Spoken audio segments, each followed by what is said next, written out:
guys. Ketemu lagi sama kita dulu. Namanya dulu. Kita dan juga Didis.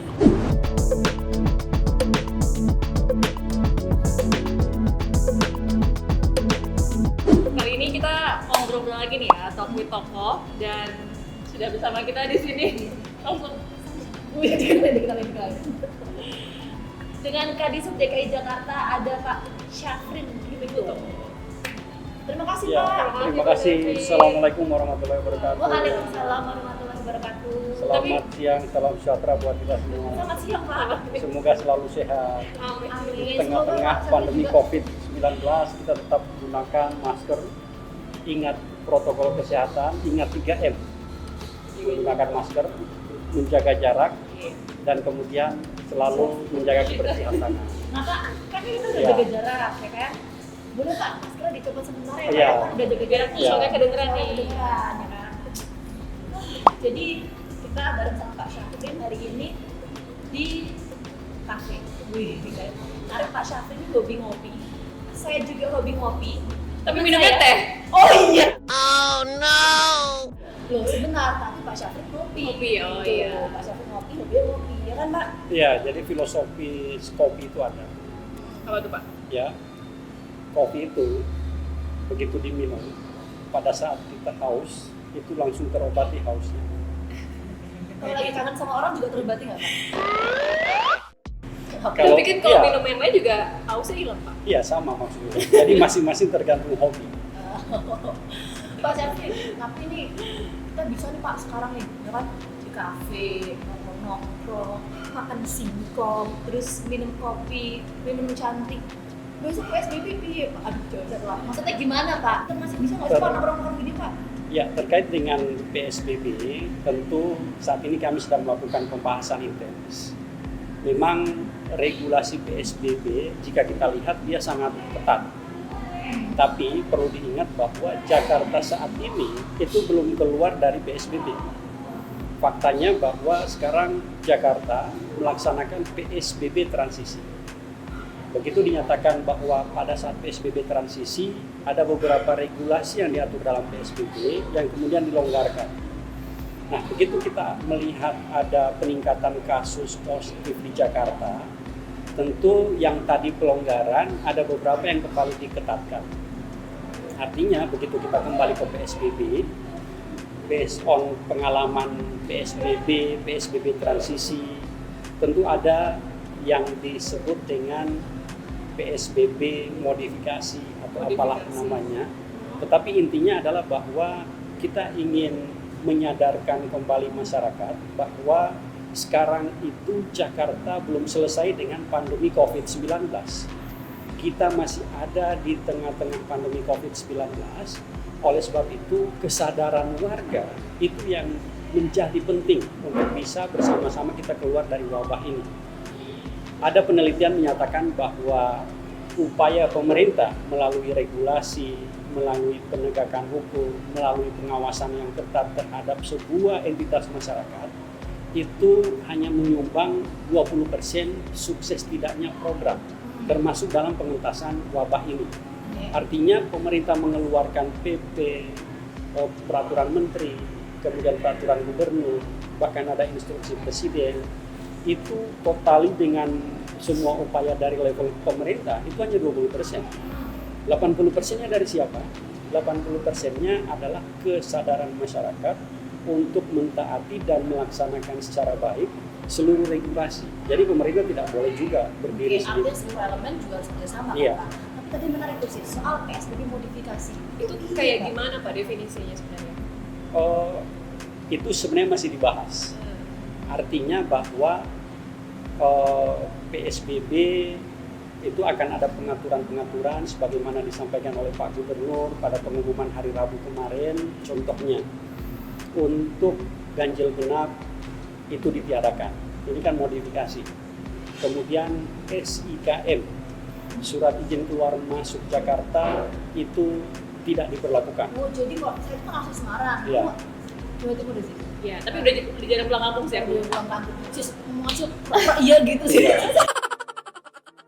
Enggak, biar kamu aja gitu. Oh, iya. iya. Kok misalnya Artinya saya dari dengan- Jakarta ke Semarang nggak masalah ya Pak ya? Iya, nggak pakai masalah, SIM. karena perlu dipahami bahwa sekarang pemerintah melalui Kementerian Perhubungan, kemudian juga BNPB selaku Satgas Penanganan COVID, itu sudah mengeluarkan peraturan bagi warga yang bermobilisasi antar wilayah, Jakarta, Jabodetabek ke Bandung, kemana, itu harus dilengkapi dengan dokumen perjalanan.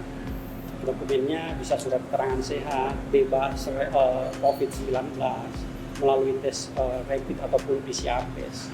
Artinya dokumen ini tetap dibutuhkan dan itu sudah cukup. Itu bersifat wajib atau gimana dokumen-dokumen Itu dokumen itu bersifat wajib, artinya siapapun melakukan perjalanan harusnya melengkapi itu. Tapi itu perlu diingat, jalur darat aja atau semua transportasi harus? untuk moda transportasi umum itu wajib. Oh, untuk umum. Ya, tapi memang berkendaraan pribadi ini yang selama ini sering lepas karena kontrol atau pemeriksaannya di checkpoint yang dulu kita laksanakan itu tidak ada lagi sekarang. Oke. Ya, Nah, berarti bedainnya gimana Pak kalau misalnya orang yang pakai transportasi umum sama yang pribadi kan sama-sama aja?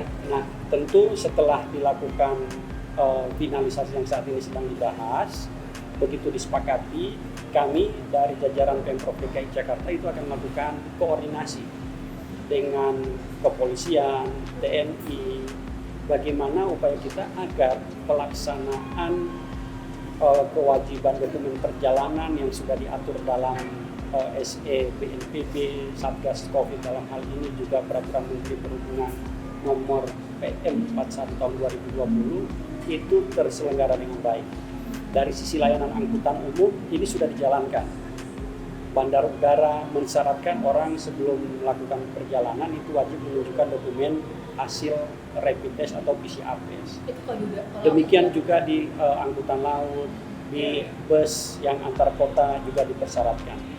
Nah, untuk kendaraan pribadi ini yang harus dicarikan solusi sehingga tujuan Pak Gubernur untuk melakukan pengamanan fokus di Jakarta dalam rangka menekan angka pertumbuhan kasus positif ini efektif, efisien. Dan kemudian tentu tujuannya adalah agar warga Jakarta itu merasa aman dan sehat dalam beraktivitas. Nah itu gimana Pak memastikannya kalau misalnya ya ada yang membawa surat keterangan sehat, rapid, swab, ini nanti proses screeningnya gimana? Apa diletakkan checkpoint di beberapa titik atau gimana? Nah, contohnya untuk terminal yang bus, begitu mereka akan naik bus itu menunjukkan mana dokumen perjalanannya, menunjukkan paling Itu di tidak Punya, maksudnya? di terminal. Di terminal ini Contohnya dulu ya, di terminal Pulau Gebang. Oke. Maka yang akan melakukan perjalanan menunjukkan itu, kemudian boleh melakukan perjalanan itu satu. Kemudian juga kalau misalnya Mbak Gina dan Mbak Ibu mau melakukan perjalanan dengan kereta api, itu wajib menunjukkan kereta api ke Semarang misalnya. Wajib Di stasiunnya menunjukkan ya. di stasiun Senen atau stasiun Gambir, wajib menunjukkan dokumen PCR test tadi. Demikian pula halnya dengan yang naik angkutan udara pesawat, itu diwajibkan pada saat akan masuk ke bandara setelah check-in ditunjukkan dokumen PCR test atau rapid test. Begitu negatif, yang bersangkutan boleh jalan. Dan perlu dipahami bahwa pada simpul-simpul transportasi tadi, di bandara, di terminal, di stasiun, di halte bus, itu kita sudah dilengkapi dengan protokol kesehatan yang ketat. Layanan angkutan umum itu sudah mewajibkan bagi seluruh penumpang itu menjalankan protokol kesehatan dengan ketat, wajib menggunakan masker, wajib menjaga jarak. Oleh sebab itu kapasitas angkutannya di setiap armada itu dibatasi maksimum untuk Jakarta 50%. Oke. Kemudian yang ketiga adalah tentu di seluruh terminal, stasiun dan halte itu sudah dilengkapi dengan wastafel untuk mencuci tangan, atau paling tidak di sana ada hand sanitizer.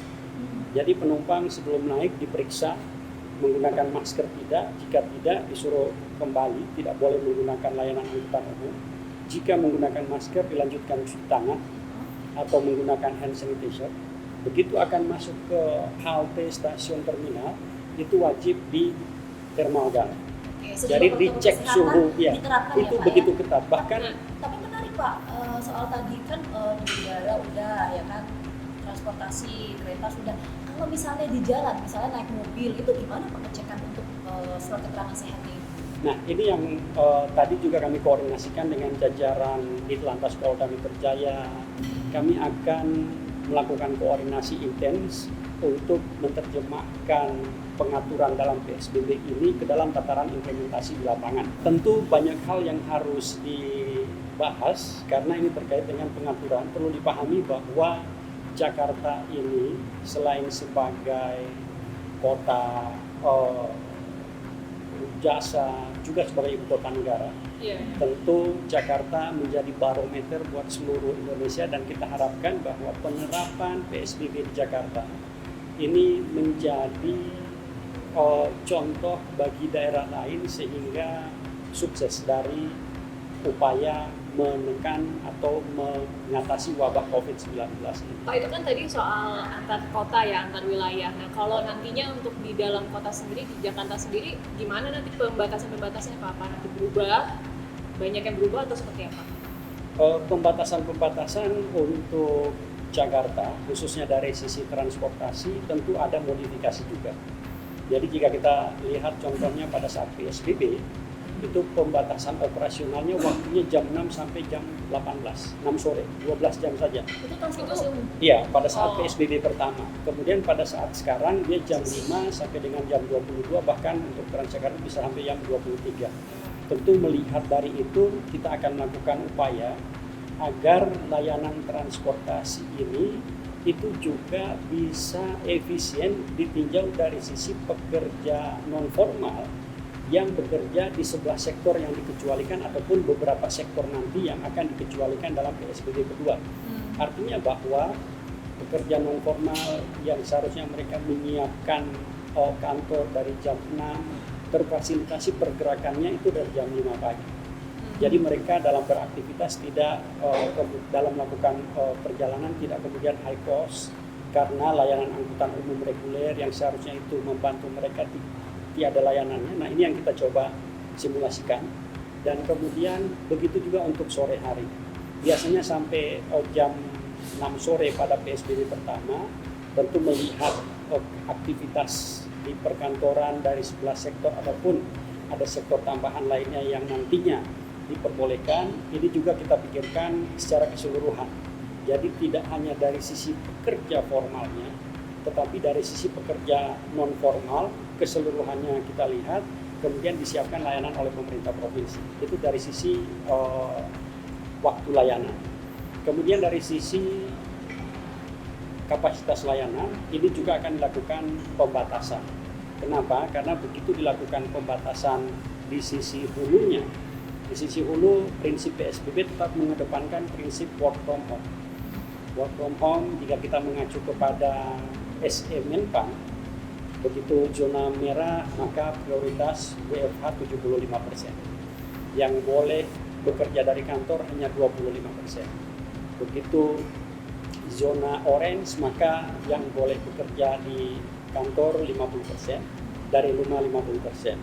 Begitu zona kuning maka bisa 75 bekerja di kantor, 25 dari rumah. Begitu zona hijau maka seluruhnya bisa bekerja di kantor. Nah, ini tentu begitu ada simulasi-simulasi di sisi hulu terkait dengan aktivitas perjalanan masyarakat untuk melakukan pekerjaan tadi, kami akan simulasikan berapa kapasitas angkutan umum yang harus disiapkan pada saat PSBB diaktifasi kembali.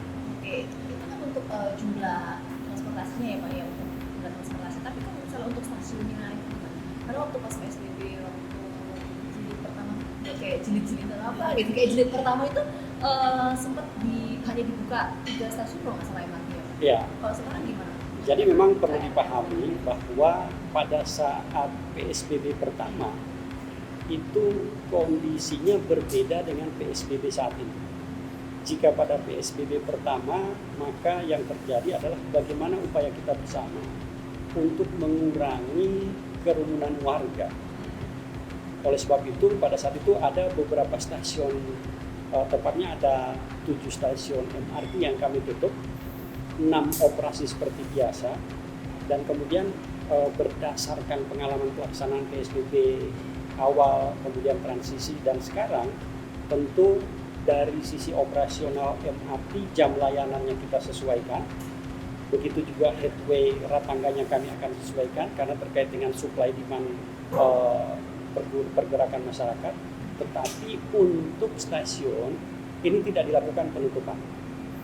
Jadi stasiun tetap beroperasi 13 stasiun yang ada saat ini. Tapi hanya waktu dikurangi dan dibatasi saja. Iya, gitu. waktunya tadi bahwa kita mengakomodir pergerakan pekerja non formal dan pekerja formal pada sektor-sektor yang diperbolehkan nanti pada saat PSBB nanti.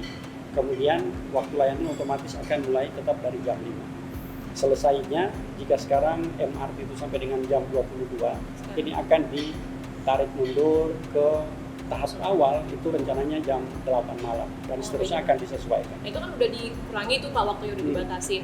Tapi berarti nanti orang yang pakai kendaraan pribadi harus masih ada ganjil genap atau enggak? Nah, selama PSBB tahap 2 nantinya sesuai yang sudah diumumkan oleh Pak Gubernur bahwa ganjil genap ditiadakan. Masih tidak. Yang kedua, prinsip untuk surat izin keluar masuk Jakarta tidak diberlakukan. Jadi dua prinsip itu untuk pengaturan layanan angkutan umum itu dilakukan pengetatan. Pengetatannya yang tadi, jam operasional layanannya disesuaikan, kapasitas angkut disesuaikan, kemudian jumlah layanan juga disesuaikan. Termasuk di dalamnya operasional terminal misalnya. Operasional terminal otomatis akan menyesuaikan dengan operasional layanan angkutan orang dengan kendaraan bermotor umum dalam trayek. Jadi misalnya kita tetapkan operasionalnya sampai dengan jam 8, maka terminal dalam kota, contohnya Grogol, Rawamangun, kemudian Pinang Ranti itu otomatis hanya dibuka sampai dengan jam 8 malam. Ini menarik gue. Kalau bayar sekarang menarik gue Pak. Sekarang gini Pak, ganjil genap ditiadakan, surat izin keluar masuk juga tidak ada, diberlakukan. dan tidak diberlakukan. Nah, pertanyaan publik, lah terus yang bedain apa Pak antara PSBB sekarang dengan PSBB yang kemarin itu yang jadi pertama? Jadi begini, Sama PSBB transisi juga, ini bedanya apa ya Pak? yang membedakan itu ada dua prinsip hal yang luar biasa. Yang pertama dari sisi bagaimana kita menggugah masyarakat untuk disiplin menjalankan protokol kesehatan dimanapun mereka berada. Gugahannya dari mana? Pertama adalah dari sisi pergerakan warga di sektor hulu. Ini ada pengaturan-pengaturan, prinsip work from home didorong. Sehingga masyarakat aware, sekarang ternyata awareness-nya yang didorong. Ternyata sekarang kita harus tetap menjaga agar tidak terjadi kerumunan di perkantoran. Berdasarkan data kan kemarin begitu angka kasus positif naik, itu yang paling banyak terjadi di klaster perkantoran. Dan ini otomatis itu yang harus diselesaikan. Penyelesaiannya adalah dengan mengedepankan kembali prinsip work from home.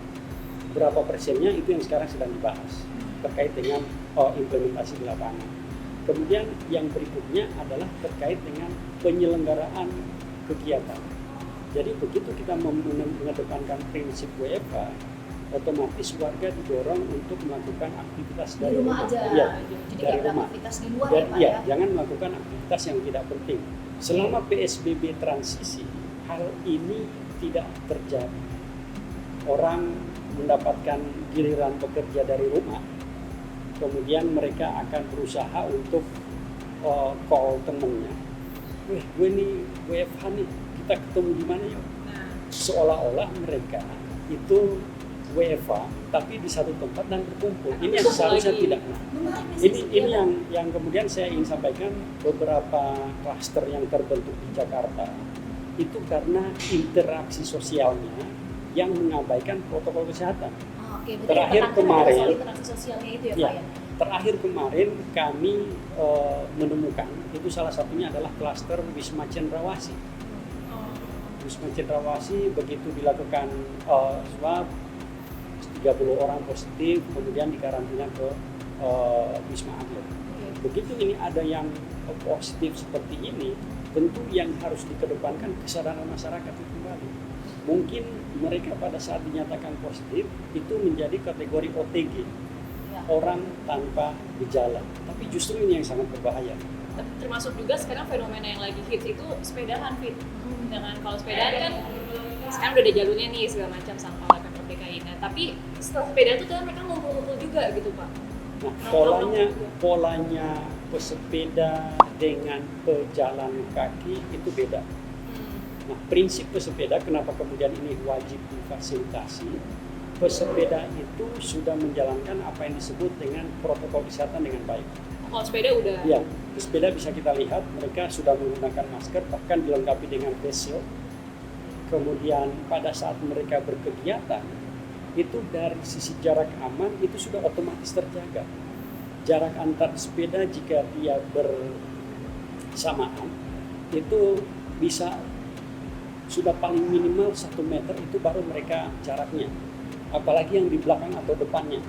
Karena jika mereka mendekat pasti akan bersinggungan sepeda. Ini artinya dari sisi jarak aman sudah dijalankan. Nah, yang kedua adalah bahwa prinsip pesepeda itu justru mereka tidak berhenti. Kenapa kemudian harus difasilitasi lajur para pesepeda? Karena begitu dia bersepeda, dia akan bergerak, terus bergerak, tidak berhenti. Kalau berhenti namanya orang yang lagi parkir, bukan pesepeda. Iya benar sih, Iya, benar makanya sih. kenapa Tapi kalau kemudian parkir orang bersepeda juga parkir bisa ya, bisa sepeda lagi. Ya, Nggak lucu iya. ya Pak ya? Garing banget Pak. Saya nggak mau kalah jok sama Oh, iya. Bapak di sub soalnya. Jadi pesepeda itu begitu dia bergerak, dia tidak akan berhenti. Karena dia akan tetap bergerak dinamis, dan ini justru yang disarankan oleh banyak lembaga dunia untuk aktivitas olahraga yang paling aman saat ini. Tapi Itu kalau adalah bersepeda. berhenti itu swafoto bisa aja Pak. Sama teman-teman. Nah, gitu, itu yang teman. menjadi tugas dari kami, Dinas Perhubungan, juga Satpol PP, TNI, Polri, untuk melakukan penertiban. Tapi kembali lagi, penertiban yang kami lakukan ini hanya menyumbang 20% dari Itu sukses nih, tidaknya. 80% Kembali ya. lagi pada kesadaran. Dan Oke. jika kita lihat tadi, pada saat aktivasi jalur sepeda sementara Sudirman Tamrin, itu pola masyarakat sudah sangat disiplin. Saya tadi kita muter dan ternyata warga terus bergerak. Bisa saja mereka selesai itu pulang, silahkan ke rumah bagi yang berkeluarga untuk kemudian sekeluarga kembali ke rumah melakukan istirahat di rumah. Kalaupun ada yang mau Ya. istirahat, dia ke tempat warung kopi, ngopi dengan tetap mengedepankan prinsip protokol Iya, kesehatan. Pak Syafrin, tapi kan kesadaran masyarakat juga dibutuhkan. Tadi Pak Syafrin kan bilang ya. Tapi kan yang ditekankan di sini kan adalah soal pembatasan interaksi sosialnya, ya kan. Kalau misalnya nanti ketika PSBB, kalau untuk tempat-tempat umum, misalnya mall, terus kafe-kafe ini kita sekarang, ini gimana, masih bisa nggak sih Pak kalau koordinasi sama Pemprov? Kami dari jajaran Pemprov DKI Jakarta akan mengamankan seluruh regulasi yang sudah ditetapkan. Namun satu hal yang kami harapkan dari masyarakat adalah kembali kepada kesadaran pribadi, yang kemudian ini kita harapkan menjadi kesadaran kolektif yang akan menuju Jakarta kepada kota yang sehat, aman dan produktif tentunya. Oke, tapi sekarang ini menjadi pertimbangan apa ya Pak ya, maksudnya di pembahasan saat ini terkait dengan tempat-tempat umum yang nantinya akan dibuka atau tidak? Saat ini banyak hal yang harus dipertimbangkan, termasuk di dalamnya adalah bagaimana kegiatan ekonomi, sosial, dan keagamaan masyarakat yang pada saat pelaksanaan PSBB transisi ini sudah berjalan. Tentu itu semuanya dipikirkan secara komprehensif, dibahas, didiskusikan. Yang kita harapkan akan keluar satu regulasi pelaksanaan PSBB tahap kedua yang paling tidak dari seluruh aspek pelaksanaan kegiatan saat ini itu sudah terakomodir secara baik dengan tidak mengabaikan prinsip keselamatan warga Jakarta. Jadi sekarang ini pembahasannya ada dua hal ya Pak ya, ada yang pembahasan soal kesehatannya, ada pembahasan soal ekonominya. Semuanya masuk, termasuk di dalamnya pembahasan dari sisi transportasi. Dulu Pak Syafrin itu sempat dari di Sub kan, sempat ke Kemenhub juga ya Pak ya? Ya. Sampai kan jadi kadit itu ceritanya gimana Pak dari pindah-pindah kayak gitu? Jadi tahun 2016 setelah dari Pemprov DKI, saya pindah ke Kementerian Perhubungan.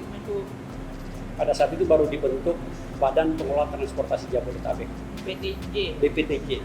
Saya gabung 2016, kemudian di Kementerian Perhubungan. Terakhir saya Kepala Balai Pengelola Transportasi Darat Provinsi Bali NTB. Nah, pada saat saya di Balai, sebelumnya di NTT, itu DKI membuka asesmen tes terkait dengan Kadisub. Nah, saya daftar di sana, mengikuti seleksi, dan kemudian dari sana itu diberilah amanah oleh Pak Gubernur untuk menjadi Kadisub. Jadi prinsipnya sebelumnya saya sudah di DKI. Kemudian saya disekolahkan istilahnya, melihat Jakarta bukan sebagai satu kewilayahan Jakarta, tapi melihat Jakarta sebagai satu area Jabodetabek. Itu di mana saya sekolahnya di BPTJ. Melihat bagaimana integrasi kewilayahan dari sisi transportasi dan tata ruang di BPTJ. Setelah itu tahun 2016. Tahun 2016. Ya.